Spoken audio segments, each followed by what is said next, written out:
So in this anime, Naruto has pink hair, Sakura isn't actually useless, Sasuke doesn't betray the village, and Kakashi hides both of his eyes. They battle hollows from Bleach, all the while abusing Hunter x Hunter's power system. This is Jujutsu Kaisen, a manga by Gege Akutami, and it's really good, but it also really sucks at the same time. It has some of the highest highs a story can reach, yet some of the lowest lows that just genuinely leave me in disgust. The second half of Jujutsu Kaisen is so horrible that I truly regret reading it, especially with how well the first one is set up. And if you disagree with me, well, you can't, because my innate curse technique brainwashes you into agreeing. I have divided this video into chapters, but I'm going to be referencing some future story events in those chapters, which means there are going to be spoilers.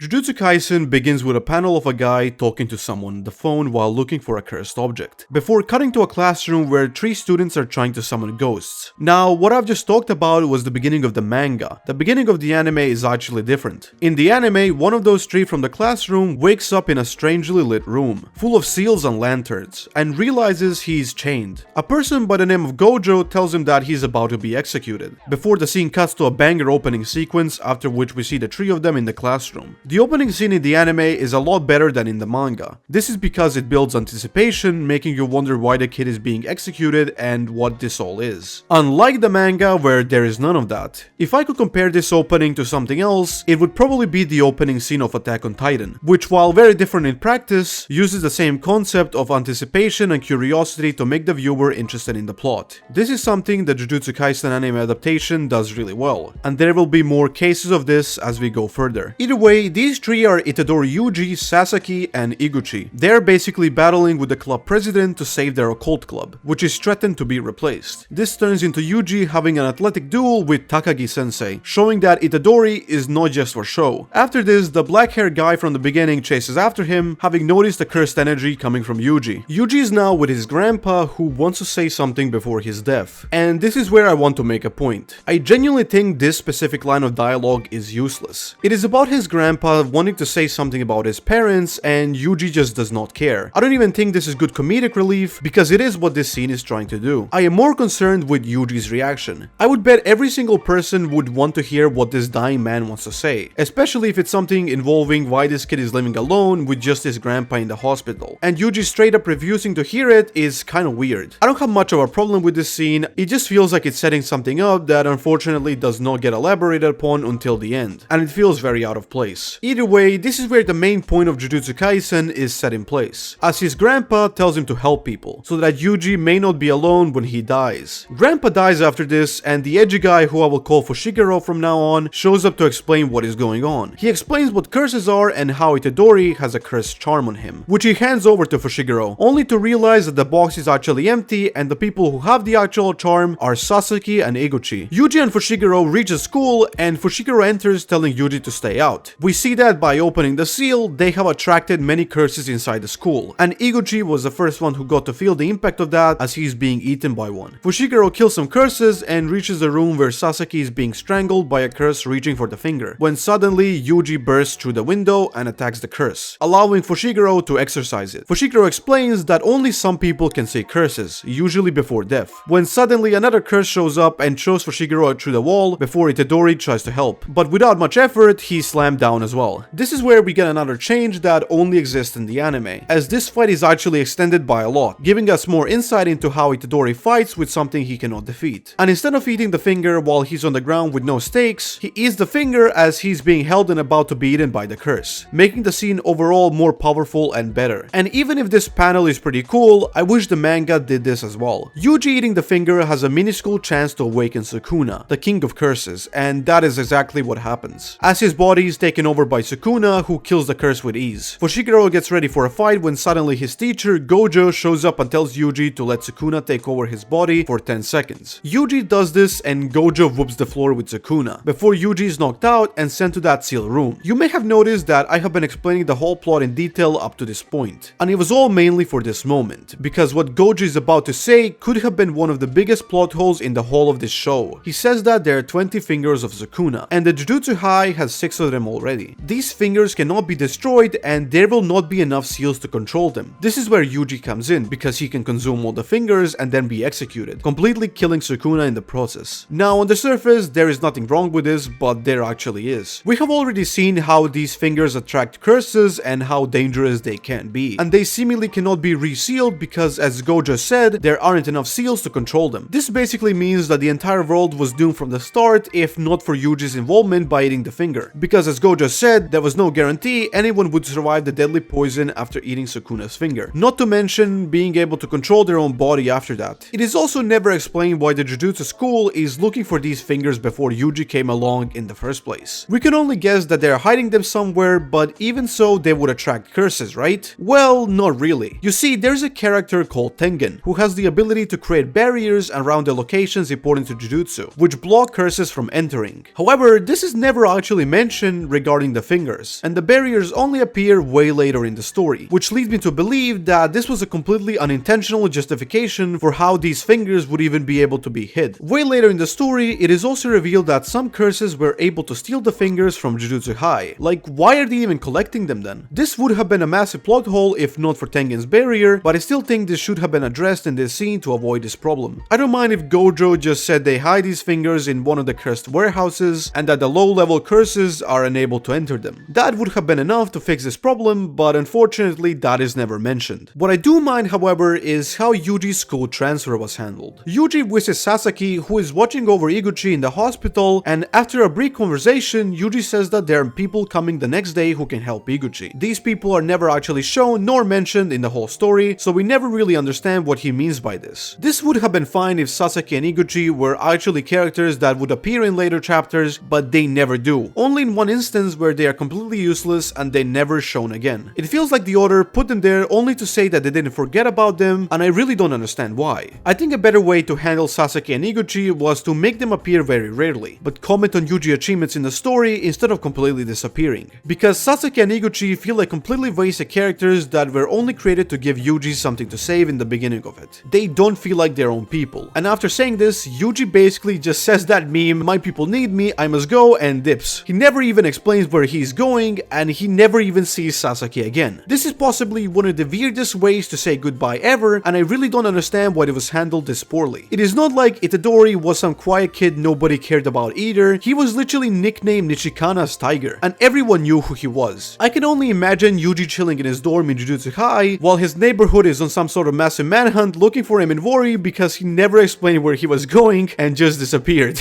Of course, that's not true and he legally transferred to another school, but not mentioning where he's going to a person that literally had a traumatic experience and was one of his friends is extremely off to me. Not to mention that him transferring schools was done off screen, never telling us how he did it. It feels extremely rushed and incomplete. Alright, Yuji eats another finger and enrolls in the school by passing the interview. It is explained that Yuji's body is now a radar that can find the fingers, while we get introduced to Sakura if she was actually a really good character. To be honest, I like the main cast of Jujutsu Kaisen, but Nobara especially. Finding good female characters in shonen animes is like finding an oasis in the desert, and her character is already established from the start as she and Yuji save a child from a curse. And with that, we enter the cursed womb arc. I don't want to talk about this arc more than I have to because it's pretty good. We get a few things such as the hierarchy of curses and overall pretty cool scenes with Yuji and Megumi. Yuji sacrificing himself and Sukuna's rampage with the first domain expansion going into a fight with Megumi where Sukuna kills Yuji. But as we all know, this is shonen. However, there is one part of this arc which I want to emphasize, and it involves these guys. Pay attention to how this lady does not see the curses behind Kenjaku and feels absolutely no pressure when asking if he's just looking for one table. Oh yeah, I would like to say that Nobara and Megumi's reaction to Yuji's death is really well written. Good job to the author. We also get introduced to the second years, but then we cut to a scene with Jogo and Kenjaku, where Kenjaku says that Jogo's quote-unquote boss wants to make curses the new humans by eliminating all of the humans. However, that is not what I want to talk about. I want to talk about this strange boss figure, which is actually Mahito, but not once in the story do they actually refer to him as their boss. And it's just off to me, especially because Mahito at this point in the story is actually about 10 times weaker than Jogo is, as he was fighting equally with Nanami and Arc after this. And it's not until Shibuya that you can say he becomes on par with the rest of the disaster curses. And him being the boss isn't elaborated upon until Shibuya. It makes absolutely no sense as to why Mahito, a much weaker curse than everyone at this point, point is their boss. And it's not like his IQ or something gets him in this position. He's of the same intelligence as everyone else, and the only thing that sets apart Mahito from the other curses is that he has infinite potential, which is why he was put in this position in the first place according to Jogo. But as said before, this potential is not utilized until the Shibuya arc. Plus, he never even gets stronger than Jogo. I've talked about this for long enough already, I just really hate this line of dialogue. There was absolutely no point in Mahito or anyone in that matter being the boss of this gang of curses before Kenjaku became one. And if there was a point, it would be cool to actually elaborate further on that point with some sort of backstory of how that happened. While this is happening, Yuji is negotiating with Sukuna about his heart being healed, making a contract in the process. By the way, the only reason I put this segment in was because I really love this panel where Yuji gets his head sliced off before he can finish his sentence. Super cool. Anyways, back to Kenjaku and the gang, because we love to talk about that, am I right? So they talk about how sealing Gojo is way better than killing him because he's the strongest. And as they're talking, we cut to this man who works there. And for some reason, this man feels insane pressure when he looks over at Kenjaku's table. Yet he doesn't see any curses there. This is incredibly weird because, as you remember, that lady felt nothing when she asked Kenjaku if he wanted only one table, despite being a lot closer to him. And people can only see and feel curses when they're about to die, or if they're born with it. But you can't really feel them. You could argue that this is because Jogo fired his head up, but that happens only after this man already starts leaving. And the other people still feel nothing, only one comments how it's getting hotter and proceeds to head to the table with ease, with no worry as he gets burned by Jogo. I don't know why this happens, but to me it feels unexplained and nonsensical, other than to add some unnecessary drama that is already overshadowed by Jogo killing the man who approached the table. This might be a nitpick, but whatever. And honestly, that is a lot of criticism just for the beginning. Funny because early Jujutsu Kaisen is actually very good, so I want to praise it too. For example, this scene where Yuji is training his cursed energy, which is actually a really interesting cool power system that is definitely not inspired by Hunter x Hunter, but you know, we don't talk about it. Anyways, to awaken his cursed energy, what he has to do is watch movies without awakening the doll and being punched. He basically has to control his emotions so that he can control his cursed energy output no matter what he's feeling. And goddamn, that is such a cool concept of a training, rather than just, you know, punching something or doing push-ups to oblivion, which is overdone in Shonen. And a very deserved good job to the author for what they did with this training section. While we are also there, I would like to praise the soundtrack, which has these songs that have actual singing in them that could be perceived as standalone songs that don't even have to be associated with Jujutsu Kaisen. That is how good they are, and all of this is done without interrupting the flow of the anime. Just truly amazing. Right after this, we get an amazing fight between Gojo and Jogo. Yeah, those two are similar for some reason, but whatever. Anyways, I love the power of both of these guys, especially Gojo's concept of infinity. I also really love how he just drags Yuji here out of nowhere while Jogo waits patiently. And to top it all off, we get Jogo's and then Gojo's domain expansions, with Gojo's being absolutely beautiful and done even better in the anime as it was extended and had cool visuals to go with it that just really screams something you cannot comprehend. I absolutely adore it. As I said before, the first half of Jujutsu Kaisen is really good. Most of the criticism I've given so far is quite minor, although it should still be mentioned because it builds on things we're going to get into later. The next arc is about Mahito, and while I don't want to spend too long talking about it because I genuinely think it's really good, as it introduces my favorite character Nanami, while also having a massive plot twist revolving around Junpei that genuinely blasts you in the face in the anime considering how much he was teased with the opening. Good job to both the author and the anime adaptation. However, there is one thing I want to mention, and I think that Nanami's power should have been handled differently. And by that I mean he should have been a sorcerer who prioritizes landing black flashes above everything else. I will elaborate on this further, but I would like to say that this is not really criticism. It's more of a nitpick from my side, even though I genuinely feel there is a lot of wasted potential with this character, and we will get to that. This leads us to honestly the best arc of season 1, the Kyoto Goodwill event, introducing us to many new characters who battle it out to see who is the stronger school. One of these characters is Aoi Todo, an absolute beast who battles Itadori. Nobara fights Momo, and this is another really good Nobara fight that is just done really well. I also like how Maki fights two people and wins both encounters. And the fight between Panda and Mekamaru, however, what I don't like is how their interaction was set up for the future, and unfortunately we never see them together again. Panda's third core is also something I will discuss later. Last but not least is the fight between Fushiguro and Kamo, which is abruptly cut short by Hanami after the invasion of the curses begins, who arrives and fights basically everyone. And these fights are mesmerizing. Everyone being forced to unite together and use their combined efforts to try to defeat this powerful curse is done really well, especially when Itadori and Todo use combined efforts efforts to beat Hanami to a pulp, before Gojo proceeds to use an earth-shattering attack, Hollow Purple, blasting a weakened Hanami to bits, ending this perfect arc. As I would say, if not for Hanami surviving this somehow. This is genuinely really dumb. The fact that Hanami gets absolutely beaten constantly by everyone and somehow surviving Gojo's Hollow Purple is bad on its own. But when you realize that Hanami does absolutely nothing in the story past this point and gets one-shot by Gojo anyways, that is when this becomes even worse. Hanami's survival would feel a lot more natural if they actually did something after this arc, but that is never realized. I also can't really grasp my head around as to why they even live. It would be way more impactful to have a villain actually die here with the effort from everybody, making the impactful scene of Hollow Purple even more impactful, as it should be considering this is a technique used by the strongest sorcerer. I understand that the scene in Shibuya where Gojo kills Hanami is cool, and I agree, but Hanami literally only exists as fodder for Gojo past this arc, and I think that's really bad. After this arc, however, we get an arc that is more akin to a slice of life style of storytelling, and after such a bombastic and powerful arc, we really needed that. I really think this arc is quite good, since the main cast of characters gets much stronger and fights curses who have pretty powerful abilities. Megumi awakens his domain expansion, albeit only on an incomplete version. Yuji and Nobara land the Black Flash together, as we get these insanely epic Nobara moments that are just some of the best female writing I've ever seen in a shonen story. Season 1 of Jujutsu Kaisen is a great setup for a story, introducing us to a world and the characters almost flawlessly. There are of course some criticisms I mentioned in this section, but none of it is really plot breaking to the point where the story would actually get bad. And the next arc we are going to talk about is actually the best arc of the entire story. So let's go back to the past.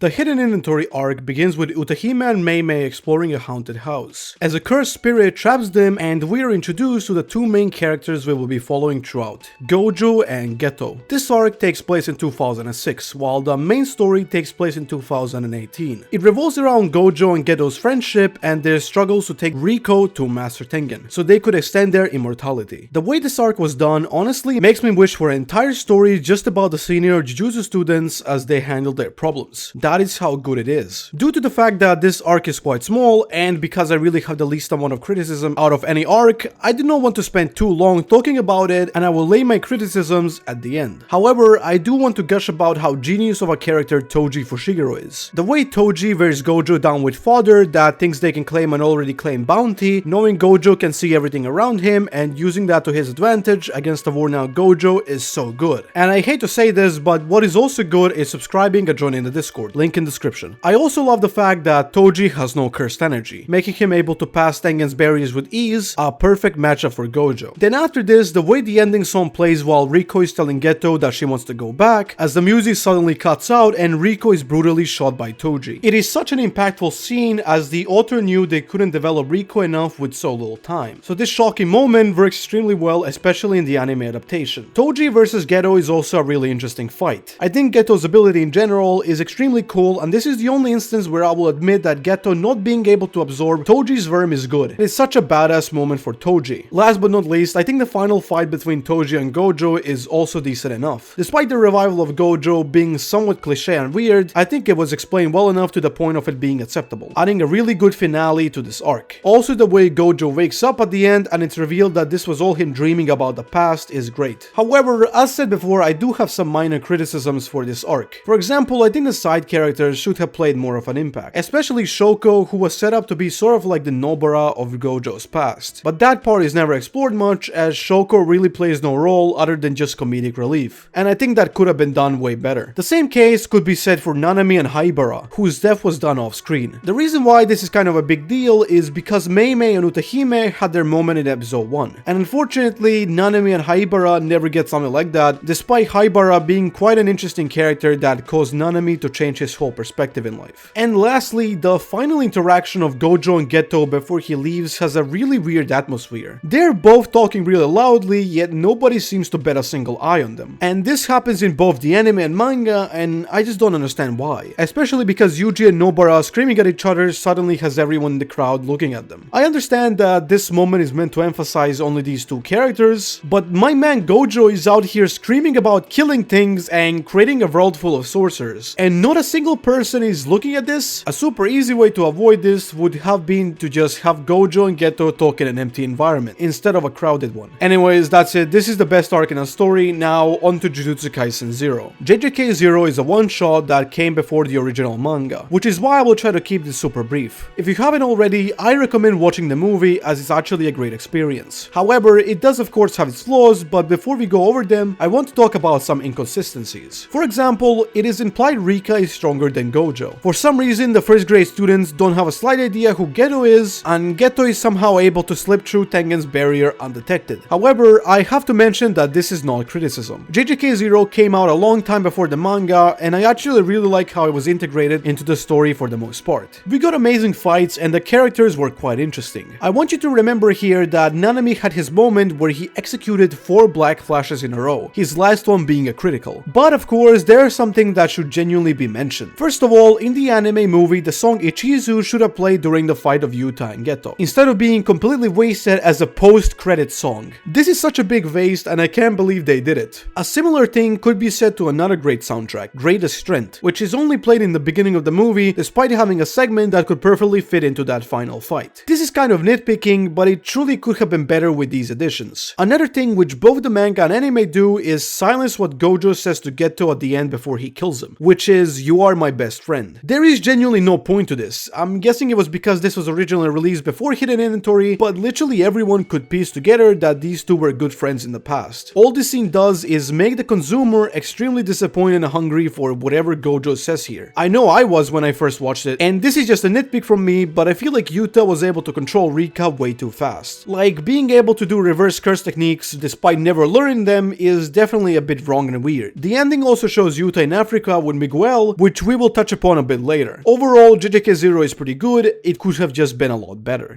This current section is, in my opinion, the halfway point of Jujutsu Kaisen, and it's one of the best arcs, but unfortunately it is also one of the most wasted, unexplained, and genuinely stupid ones. The Shibuya arc in the anime adaptation opens up with a slice of life segment, which is originally not part of the Shibuya arc in the manga. However, I decided to put it here for the sake of the argument I am going to make. In this arc, a girl from Yuji's old school who had a crush on him sees him and decides to meet him with Nobara and Megumi, to which he agrees, and we have these really cute scenes showing that whatever Yuji is doing actually has some purpose, that people genuinely like him and want to hang around him. This interaction, in my opinion, makes a lot more sense when you realize what is about to happen, and that is exactly why it's so good. Unfortunately, this also leads us right into criticism, because this character, aka Yuko, is never shown or mentioned a single time past this point. And this is extremely sad because this is an obvious romance setup for Yuji that actually works extremely well after Shibuya, which we will talk about later. Overall, a huge wasted opportunity, and I hate that. Right after this is a really interesting fight with Mekamaru and Mahito, which I do like. However, it always felt like Mekamaru's death doesn't really add anything to the plot, other than him having later being added into Shibuya using his post-mortem ability. And if anything, this fight only made Mahito stronger. It would have been cool if this fight at least had some sort of impact on the situation, maybe finding some sort of weak point that Yuji is later able to use against Mahito. That would have been cool. And finally, the Shibuya incident actually begins as Gojo demolishes the disaster curses, and yeah, one-shots Hanami. Again, I still think Hanami should have died in the Kyoto exchange event. Shortly after this, there is a moment I really want to praise that the anime adaptation added. It is the "What do you think of Gojo Satoru" section that is made in this really low quality VHS format that just screams emotion. And when Yuji calls him the strongest, the cut to Gojo heavily breathing in blood is just so good, before good old Kenjaku shows up and traps him in the prison realm. The concept of the prison realm is also really good. I really like the parallel of Gojo's all-seeing six eyes and the maddening bloody eye of the prison realm as he gets trapped. Overall, a great scene. But there is one part of this scene that I want to fully talk about. Gojo basically triggers something in Kenjaku that allows Geto to move his arm and begin to strangle his own body, trying to get Kenjaku out and failing in the process. This scene had so much potential to be some sort of massive foreshadowing for how Kenjaku would potentially be driven out of Geto's body or even defeated. But unfortunately, as you probably know, that never happens. Some of you may try to deny this, but keep in mind that at this moment the body is fighting against the soul, and in many cases in Jujutsu Kaisen, this only happens at the absolute start of these body-related shenanigans. That is why Geto trying to take control could have happened at any point again, and it's not like he was forever defeated or something like that. The only reason why Geto is able to do this in the first place is because he was one of the most ambitious characters in the entire story. He wanted to turn the whole world around and would stop at nothing until that goal was reached. Having Geto try to kill Kenjaku again would give an epic redeeming quality to this character and an absolutely great conclusion to it. However, I really like the scene where the disaster curses all want to either kill or use Yuji for something else. Really shows how much he impacts them. Which also brings me to my next point. The grandma and the grandpa characters literally get fully fledged backstories and motivations. And trust me, this is really good because I actually appreciated these characters slightly more. But the issue is that the author decided to give these two minor characters who only appear once and never again backstories, while having the main villains of the first half of the show have absolutely zero backstory or clear reasons for their motivations, other than just haha we are the true humans. To do the story a favor, the opening for season 2 shows ancient paintings on the wall showing the disaster curses. And trust me, I know this is not canon, I am just giving ideas as to how these backstories could be utilized, and when I first saw this, I genuinely thought we were getting something only to be extremely disappointed later. When Toji is revived, Takuma Ino literally gets knocked out immediately, and this is one of the first uses of shock value throughout Shibuya incident. To shock the viewer slash reader with these extremely quick moments that end up becoming one-sided rampages. And you would assume he is dead because of how much Toji pummels him, however we get confirmation that he will survive. I don't mind this if Ino came back in an arc after this, but he does not show up until the last goddamn arc, and it is never even explained why. If he could just recover, why didn't he show up earlier? If you are going to say a character is alive but not show where they are until the last arc, that character is better off dead, which is what should have happened here. After that, there's a scene where Maki is killing her spirits as Naobito sits and watches. Nobara is there with her and gets ready to escort the blonde executive girl, which I forgot the name of because I'm lazy, and this would have been a perfect moment to have Nobara and Maki fight the stronger her spirit. This would have been a way to explain why Nobara is unable to land a single hit on Haruta, as she's a bit worn out after the fight alongside Maki, instead of being given the middle finger just for Nanami to show off despite her holding on really well against the Mahito clone later on, and even arguably winning. Trust me, this scene with Nanami punching Haruta is one of the best scenes in the whole series, but it could have been even better if Nobara was given more explanation as to why she sucked so much in her fight against him. Shortly after, Yuji stumbles upon Chozo, and thus begins one of the greatest fights in the entire series. I really love this fight, the way Yuji and Chozo are somewhat equal, but Chozo specializes in both short and long range combat is what makes him have an edge in this fight. I also love the fact that Yuji lures him into the bathroom to disable his blood ability. This is also where the greatest moment of the entire season happens, at least for me. To give some prior context, in this fight the song Resolved is played, which is an instrumental version of the song that played when Yuji and Nobara fought Chozo's brothers. Anyways, when Chozo shoots Yuji with his blood, the music muffles down as we see Yuji hit, bleeding horribly, and just when we think the fight is over, Yuji ducks down to dodge the rest of it as the song comes back up and reaches its climax, continuing the fight. This is such a good moment, I cannot express it enough. This leads us to Nanami, Maki and Naobito teaming up and coming across Dagon, which is actually a really interesting fight where Megumi joins in as Toji breaks through and proceeds to pummel Dagon until he's dead. Then Toji smacks Megumi out of the window, and this will shortly lead to one of the best scenes in the whole story. But before that, we actually have one of the worst scenes. After Dagon is defeated, Jogo suddenly shows up and proceeds to one-shot 3 grade 1 sorcerers in under 2 seconds.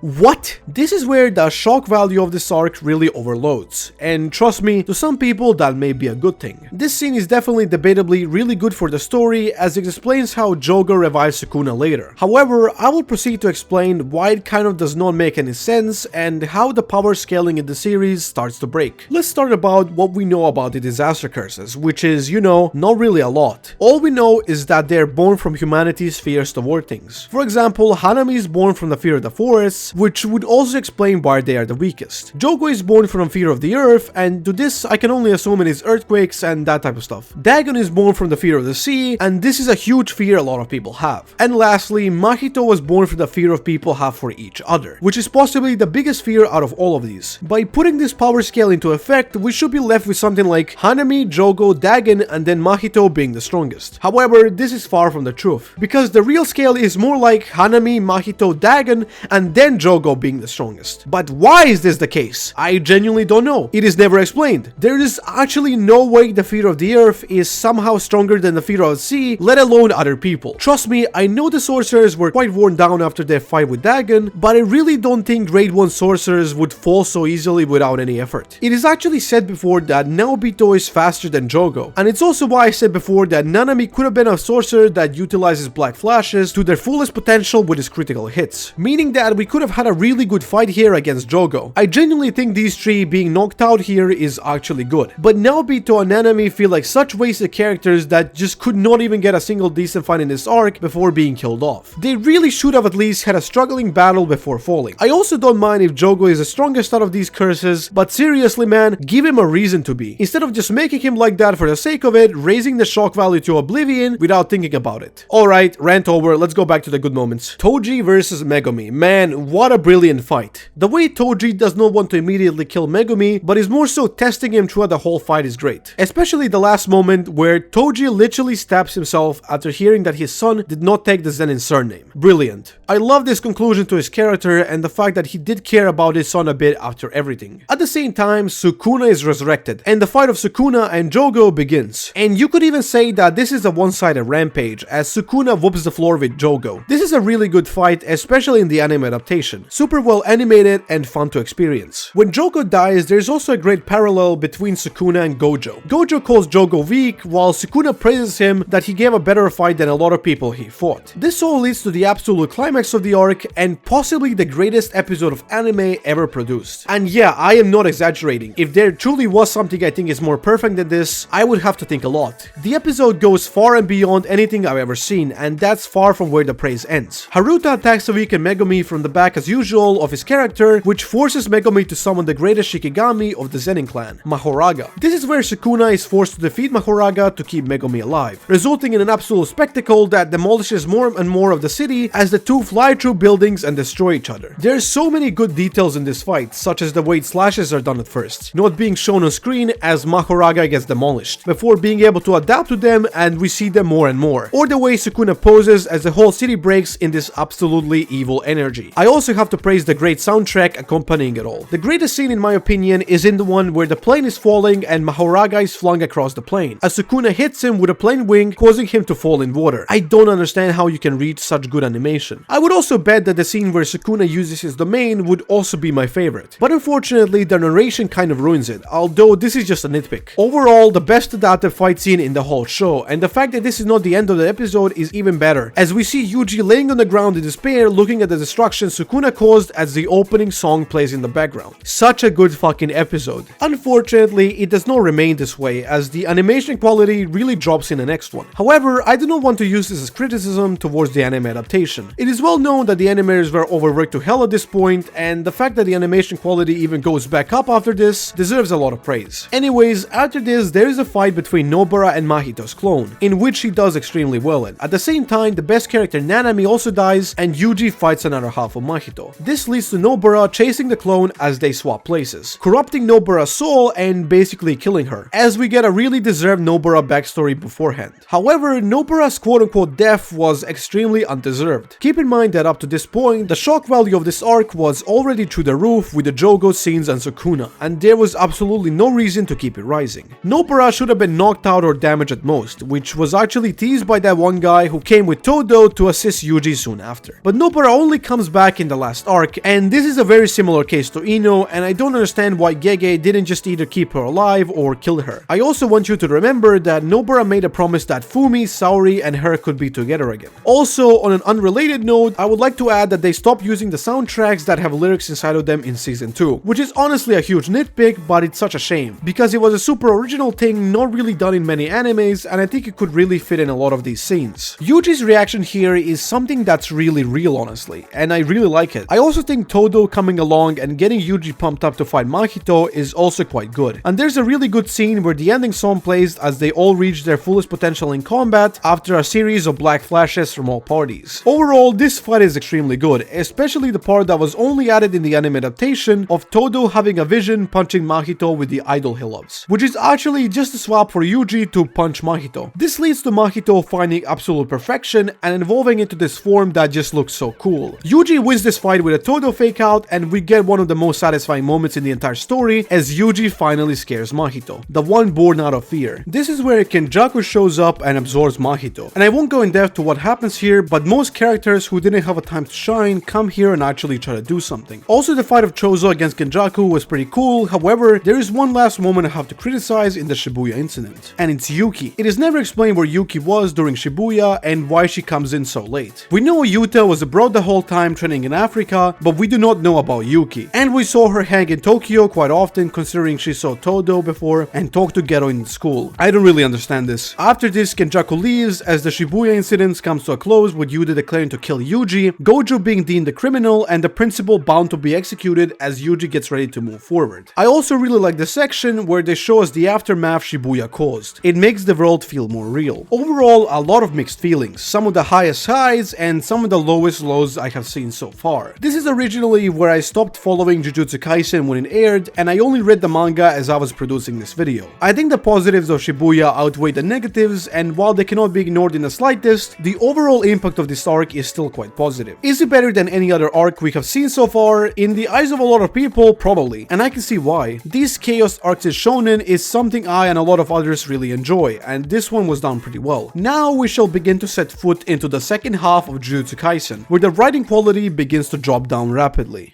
After the Shibuya incident, it is said that Megumi is supposed to become the new head of the Zenin clan. This is because of some sort of clause Toji made with Naobito that if Gojo was incapacitated or disabled, Megumi becomes the head. On the surface, there isn't any issue here. Naobito probably accepted this deal because he knew there was absolutely no way anything would happen to Gojo, and Gojo dying would be way after Naoya was already the head. So this creates the question, why the actual hell did Naobito fight in Shibuya fully knowing that he could die? Which in turn makes Megumi the head of the Zenin clan. This is never explained. We definitely know that Naobito knew Gojo was sealed, and he could have just left and waited for Gojo to come back before even doing anything. Naoya is frustrated with this, and it leads to him hunting Megumi and finding Yuji and Chozo, who are clearing out cursed spirits instead, when Yuta suddenly appears. This fight with Yuji and Yuta is pretty good. I really like how Yuta was holding back until the very end, where Rika just shows up behind Yuji and Yuta stabs him. Little do we know, Yuta actually did the exact same thing Gojo did when he fought against Toji, reviving Yuji at the same time. Yuji has a flashback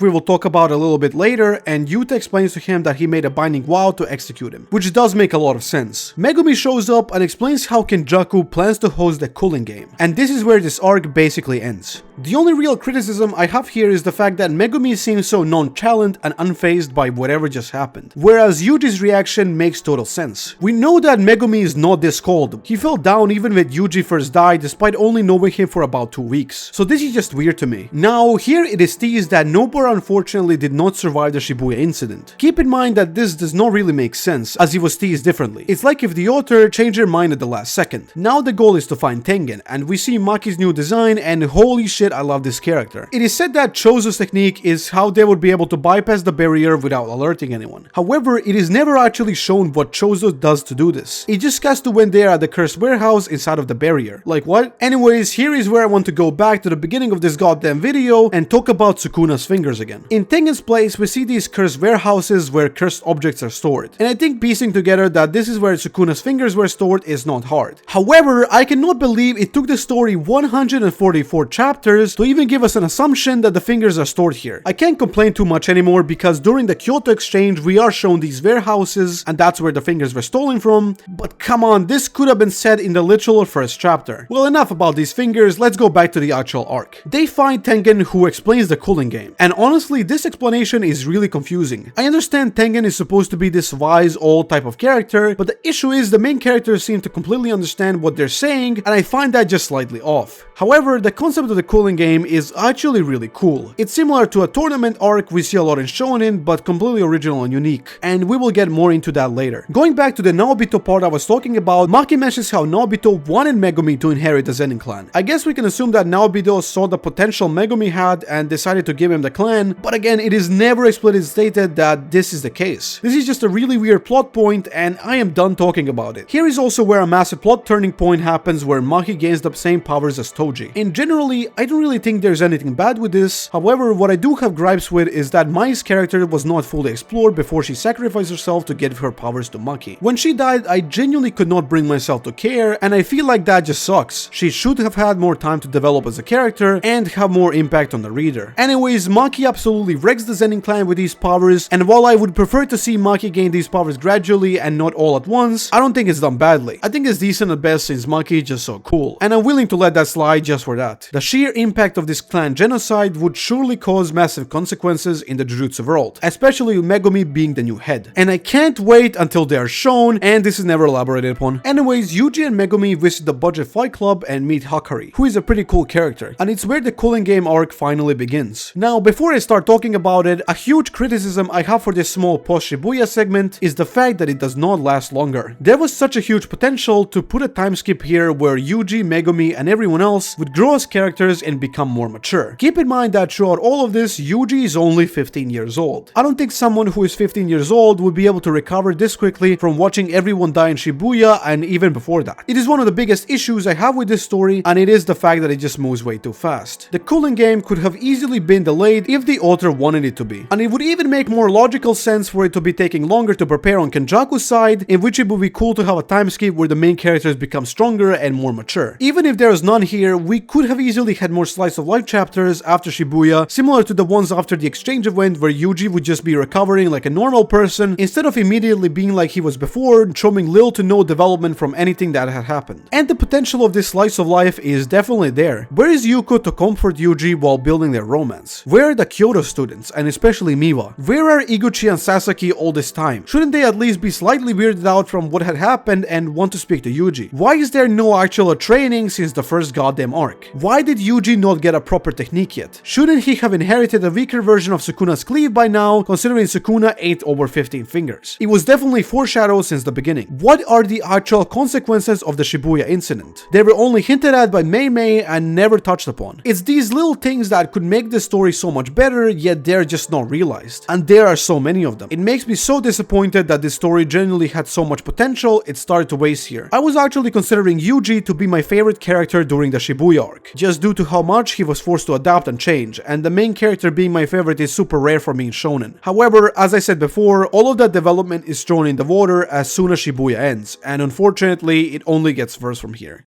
Before I continue, I would like to apologize that my voice sounds a lot different from here. When I was editing the last section of this video, my final two audio segments got corrupted, so I had to improvise. Don't worry about it too much, I think it will pick back up again soon. Alright, the Culling game genuinely had the potential to be the best arc in the story. I'm not even exaggerating when I say this, the concept itself is really cool. It's like a tournament arc on the surface, transformed to new heights that no other story has done. But unfortunately, the execution of it is just terrible. You'll see exactly what I mean when I'm done. We are shown Hiromi's backstory, and you know, this is really good, but there could have been one for the disaster curses prior to this arc. Also, guess who's back? Sasaki and Iguchi. We get another hint that Kenjaku is Yuji's parent, and Sasaki even has this worried look and thinks of Yuji hinting that something is going to happen between these characters. But they are never shown again. This is genuinely stupid. I don't even see a reason to bring back these characters here because they were already forgotten completely when they were needed, and they only exist as a plot point for Kenjaku to reveal what we already know. I don't understand. It's like the author just put them here to say, look guys, I haven't forgotten about these two, and then proceeded to completely forget about the hint they set up here. There's also this scene where Yuji does not want Megumi to go with him because of Sukuna's plan to do something, but Megumi does not let him finish the sentence for some reason that I can't wrap my head around, and Yuji never says it. This is just weird and bad. Like, why is Megumi acting so hot-headed all of a sudden? He's the calm and reasonable type that would definitely listen to someone's request. What is going on here?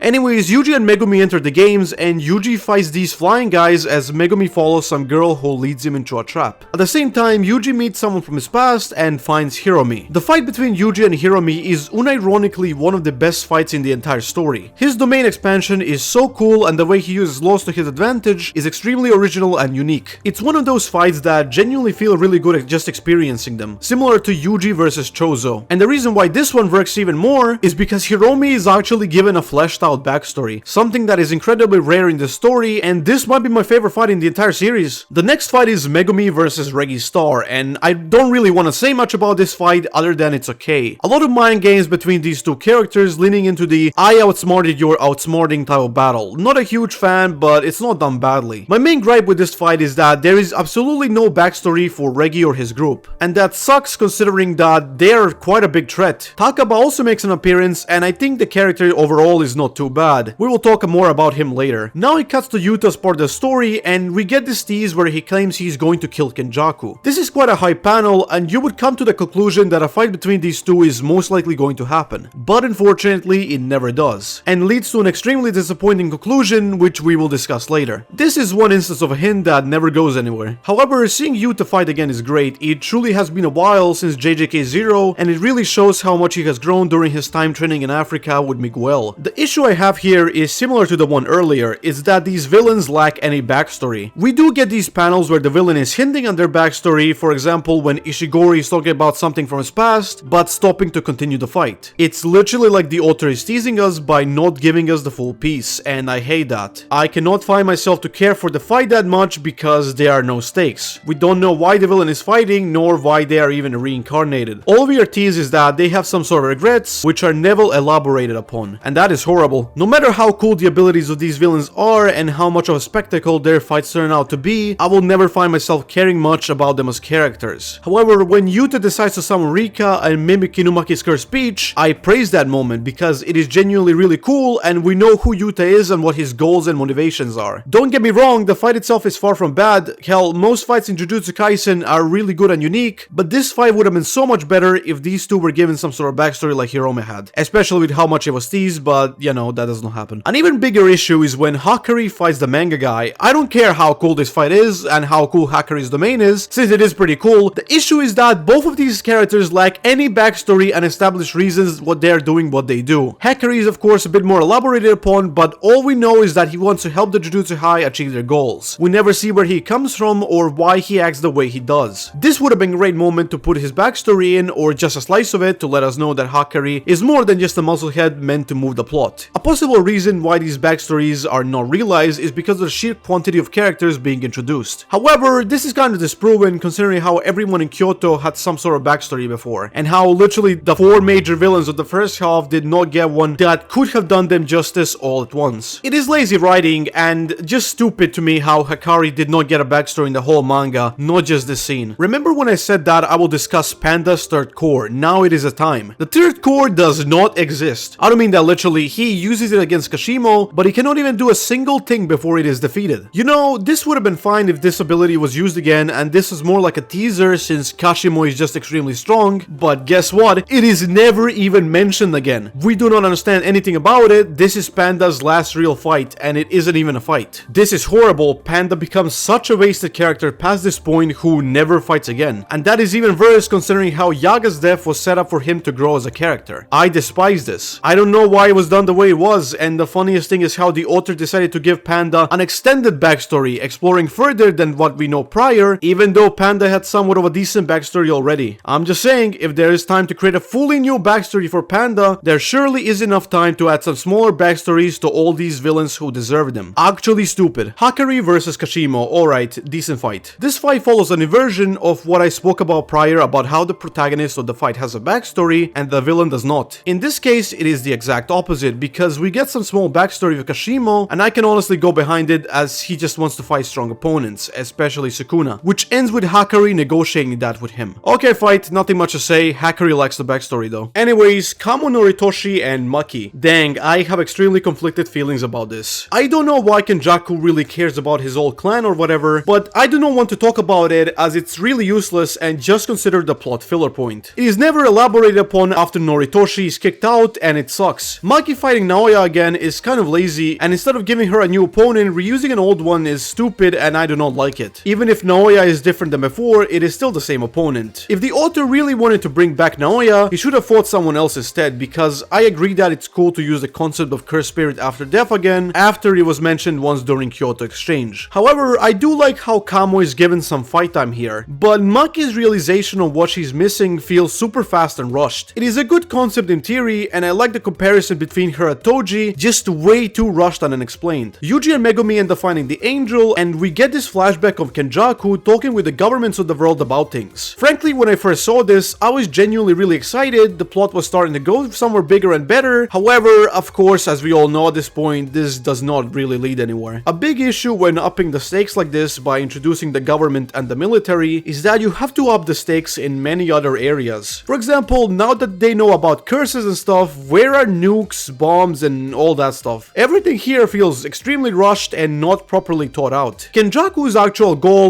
is also finally revealed, and it is quite nonsensical. Kenjaku lacks a clear reason as to why he's doing what he's doing, and it's absolutely crazy to me that he's doing all of this to see just what would happen, and that if it was something funny, he would just laugh. I do not think this is how someone who is over 1,000 years old would act, not to mention that he could have done the exact same thing when he first appeared in a world over 1,000 years ago in the story. And even though Kenjaku is currently considered the main villain in the entire story, he does not get a fully established backstory. Look, we do get some flashbacks and hints of what he was doing all these years, but come on man, it's just not enough. This curse is over 1,000 years old, and we deserve more to fully flesh out his goals. We do not understand why he does what he does other than just the plain old curses are evil, and goddamn does that piss me off. This character is so wasted and could have been so much more. This leads to a decent fight between Chozo and Kenjaku, and then Yuki and Kenjaku. This is where we get one of the worst and most unexplained scenes of the whole story. Kenjaku says that Tengen is hiding something. What is Tengen hiding? What is the main figure of the Jujutsu world hiding? We never fucking know. It is never explained nor mentioned again. Just what is going on in this story? Alright, now that we are past that awful scene, Yuki is the strongest female character in this story, and the only thing I do not like is how she had no other fights prior to this one, where she was destined to die and not really achieve anything. There's also this point in the fight where Kenjaku uses his domain, and we never understand what this domain does, nor is it ever used again in the entire story. All we know is that it's similar to Sukuna's domain. Like, come on man. Overall, the conclusion of this fight is pretty good. Yuki creating a black hole makes a lot of sense with her ability, and this panel is insane. Thankfully, something pays off after that awful hint about Tengen, but guess what? We get a stupidly dumb conclusion as to how Kenjaku survives this. For some reason, Itadori Kaori, aka Yuji's mother's curse technique, is anti-gravity. How convenient, am I right? This is actually terrible. There are so many other ways to keep Kenjaku alive rather than resorting to this, and just some of his usual outsmarting would make sense, because he is alive for over 1,000 years. This is a character who should rely on his intelligence of wits to go through battles, and while he does sometimes, this is just one case where that could have been done and was not. This also creates another smaller issue because it feels like a massive teaser for Yuji to inherit this technique from his mother, which he never does. There's also a hint here about Kenjaku and Tengen's relationship, which is never explored further. Oh well, look, military time, and they get off-screen defeated. I really would have liked to see how Jujutsu does against the real military, but guess not. This whole plot point of governments being involved in stuff is also gone completely after this point, making me question why it was even added. Although this Angel panel is really cool. Angel's backstory feels like a setup for a Megumi type of romance, and it does go that way from Angel's perspective, but never expands. I also feel like it's a little too convenient how Angel is the one Megumi saved. This is completely unexplored and feels similar to the wasted romance of Yuko and Yuji. Really dumb to see how these potential side paths of the story are never elaborated upon. There is something incredibly weird about the Sukuna comeback. First of all, good job for remembering the basic plot point that was set up back in the first arc. Due to how bad this arc has been, this is genuinely a surprise. Second, the way this was done is stupid. If you remember, Sukuna made a condition that he must not kill or hurt anyone during the time or he will be punished. But Yuji actually denies this at first. Then Sukuna proposes that if he defeats Yuji, he will do it under his conditions. Yuji just accepts this and dies because he is gullible. However, why would Sukuna not want to kill anyone for over a minute? It seems stupid to me that he would just propose that the condition would be under his terms, but not remove the thing he said, as it looks like Yuji truly wouldn't mind. I wouldn't really mind this either if it was just explained more with a simple rewording on what Sukuna says in that panel, but whatever. However, even this falls in the water when you realize that Sukuna actually breaks this pact by ripping off Yuji's finger. And this is explained as is Yuji not being smart enough to include himself in the vow. What the hell do you mean? Anyone means everyone. Sukuna even proposed this deal. It doesn't make any sense. Yuji did not make this binding vow, it was Sukuna. How is this even Yuji's fault? This part leaves me in deep confusion that I can't fathom my head around because it is just so badly executed. And it's a shame because I really like this parallel to the second chapter of the manga where Sukuna says the exact same thing just in Megumi's body. This leads into the fight between Sukuna, Maki, and Yuji, and it's not bad. However, I can't possibly understand why Yuji was still not given a proper curse technique up to this point. How is he even keeping up with Maki, who is now at the same level as Toji? It just does not make any sense. There was absolutely no training for any of these characters. Why does Yuji's rage carry him so far? To talk a bit about Yorozu here to finish up this arc, she's given a backstory, and don't get me wrong, we love to see characters get backstory backstories, but keep in mind that throughout the whole story, Sukuna is not given a single backstory other than some background. We have no idea who he was before he became a curse or why he's even evil. The main antagonist in the entire story did not get any sort of justification or any sort of reason to do anything he does. I think this is the worst way to close off this arc, especially with how hype Gojo's comeback is. It just cannot compete with how bad this is. There's also absolutely no explanation on what these characters are doing before December 24th, and we just simply cut to that date without anything happening in between. No reunions with Gojo, no reactions, absolutely nothing. Not adding a slice of life or training segment after the Shibuya incident was quite bad, but not adding a simple slice of life arc after Yuji's best friend has been taken away by Sukuna, Gojo returning from the prison realm, and in general the biggest upcoming battle is actually horrible. It is crazy to me how the criticisms I had in the earlier parts of this story are nothing compared to the ones in this arc. There are also so many small inconveniences I also did not want to add here because I generally find them useless to talk about and would make this video far longer than it already has become. So the Culling game arc, wow, I don't even know what to say honestly. This arc has so many low points that are just extremely rushed, unfinished, or even unexplainable. It does have some rare highs, but even then the lows just outweigh them, the complete opposite of the Shibuya incident. Another issue which I've avoided mentioning so far because I wanted to keep it for this segment is where are the other teachers during all of this? Where are Utahime, Meimei, Kusakabe, and the others? Their involvement could really help out in the Culling game. The Culling game could have been the best arc in the entire story, leading to another minor arc before the final one, but it is unfortunately the second to worst one. This leads us into the story's final arc, and yes, you heard that right, the final arc. I will retrace a little bit here and remind you that the entirety of Jujutsu Kaisen happens in just 6 months. It starts in June of 2018 when Yuji eats the first finger and ends in December with the Shinjuku Showdown. This is the biggest criticism I have for this story. It goes way too fast without justifying anything it does. Yuji is 15 years old throughout all of this, and a child should not be able to stay sane after everything that has happened. Not to mention grow this much in just that time. Most of the other characters are also on the younger side, and even if this is shonen, this is so stupid. Yuta's training arc after JJK0 took over a year, and the whole story happening in just 6 months is absolutely horrific. I cannot understand why such a good build-up of a story was ruined this badly.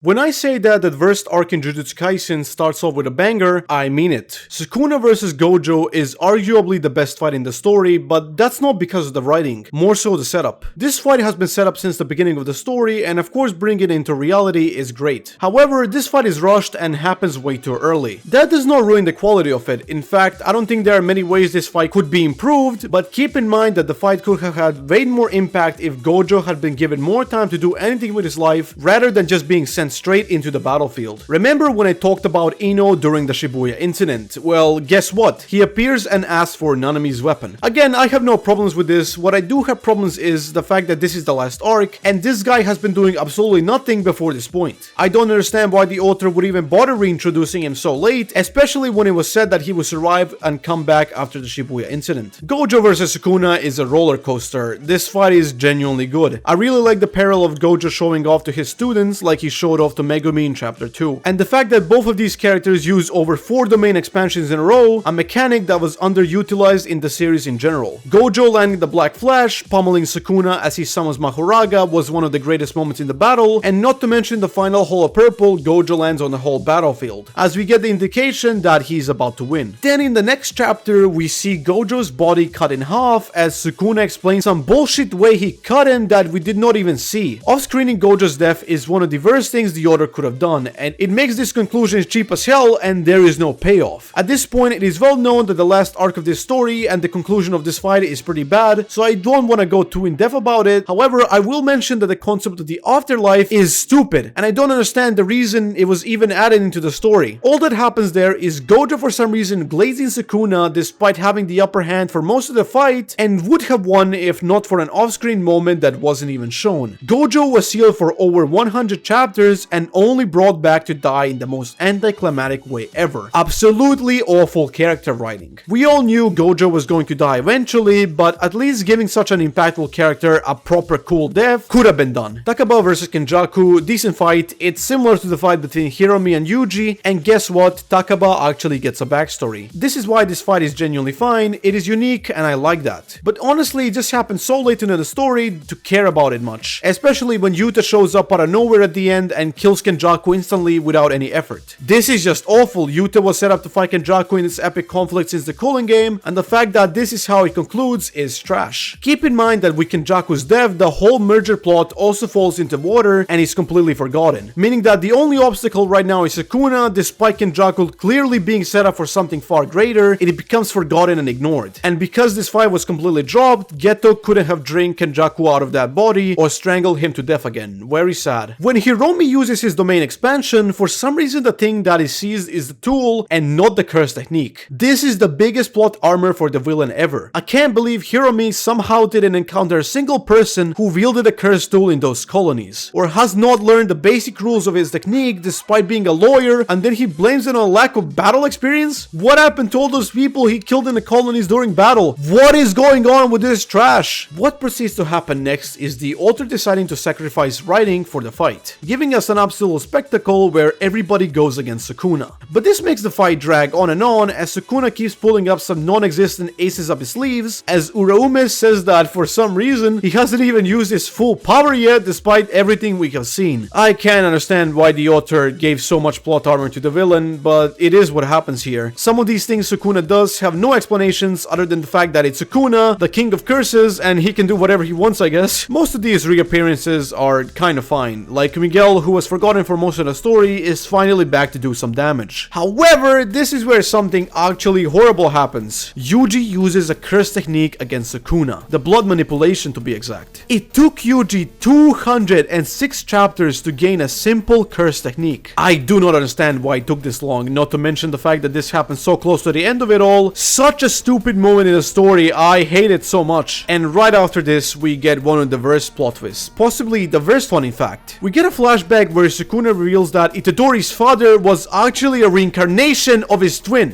Why? Genuinely though, why? Why the hell does Yuji have to be related to Sukuna? And the worst part is, Kenjaku even seals one of Sukuna's fingers inside of him prior. Why the actual fuck is Yuji this cringy chosen one at the end of the story? Why did he just not get lucky when he first ate the finger? Why does Yuji have to be like this? Yeah, I went through hell when I wrote it the first time, and I went through hell twice when I said it the second time when I was re-recording. I hate this so much that now I lost the will to keep reading this manga. However, I decided to finish it just to be able to complete this video. Yuji inherits Sukuna's technique. Wow, about time already. However, it looks to me as if this inheritance did not happen because Gojo said it would be engraved with time, instead happening because Yuji was born with the finger sealed inside of him. Another stupid plot point that did not have to exist. After this, it is revealed that the characters trained using some weird body swap technique, which I cannot wrap my head around, and the issue with this is the fact that it is never explained why this training method couldn't have been used prior to this, despite it being such an easy way to get stronger. Anyways, of course Sukuna somehow gets the upper hand and opens his domain, in turn opening the fire ability, and this whole fight feels like two kids role-playing a battle with toys, and one kid being unhappy with the rules, so both of them kept making up new ones to try to win this imaginary battle. Anyways, guess what? After the Divine Flame, Todo shows up, despite having his character arc already complete back in Shibuya, and being completely forgotten about until this point. I also really like how the narrator just keeps trying to explain the unexplainable as this is going on. Like, I really don't understand what is even the point anymore. The plot has been thrown out of the window, so this really serves no purpose. And then the unthinkable happens. Gojo Satoru returns. But it is actually Yuta who uses his weird copy technique that copied Kenjaku and then entered Gojo's body and has access to all of his techniques, yet somehow Sukuna still defeats him. I'm sorry, I cannot anymore. This is when Itadori activates the ultimate nameless domain expansion, trapping Sukuna in the endless Tokno Jutsu from Naruto. Alright, jokes aside, this train station in this domain was by quite a lot of people rumored to be the train in the first opening of the anime. And let me just say, if that was true, that genuinely would have been one of the best pieces of foreshadowing I've ever seen in my life. There is something about that train in that opening that I cannot really explain, so I won't even try. However, all you have to know is that this would have been great, but but unfortunately this theory never ended up being true, and it's just some unexplained talk no jutsu we don't understand. And it's sad because this actually could have been quite emotional if Sukuna was given some sort of genuine backstory and Yuji was given more development as well. And just when we thought this hellhole of an arc was reaching its end, Nobara Kugisaki wakes up from the dead and activates resonance on Sukuna. At this point, I am done.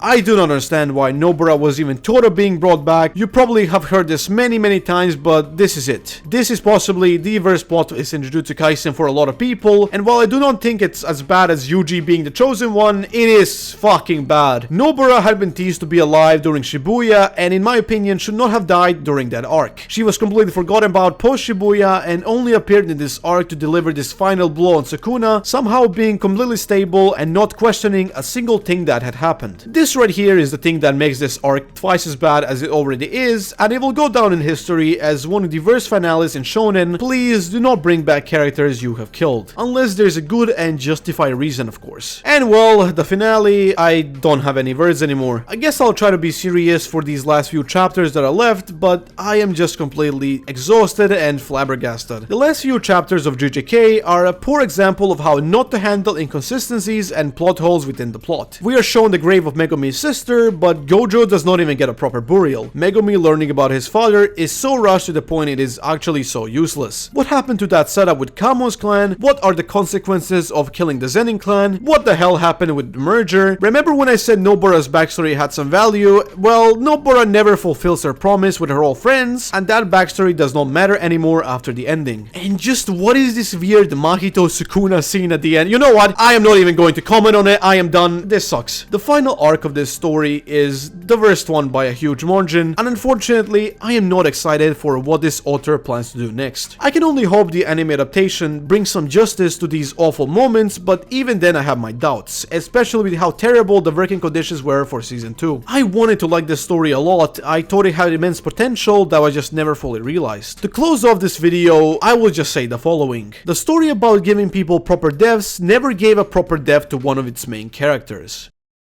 Alright, now that I have said the most things I wanted to say, here are some additional things I could not fit into this video to not ruin the pacing of it. Of course, I have forgotten some things due to the sheer amount of stuff happening, but most of it is there. Remember that little part of Yuji and Nanami tracking Mahito by detecting his footsteps? Well, that was really cool. I wish we got more of that. The higher-ups feel completely wasted. I think in general they could have been used so much better for the plot, but they are considered a joke half of the time and they die later on without any effort. Meaning that a lot of the things they did could have been easily avoided if they were killed immediately. I've said this many times before, but romance is completely disregarded even in the ending of this story despite being set up so many times. Hana never confesses to Megumi, Yuji never meets Yuko, and that other stuff. I will also say this again, Sasaki and Iguchi disappear forever. I guess they only live in my dreams. The fact that there are absolutely no consequences to the Shibuya incident or the Culling game is also horrible. We only get some teased, yet they're never expanded upon, and expanding these would make so much more sense, especially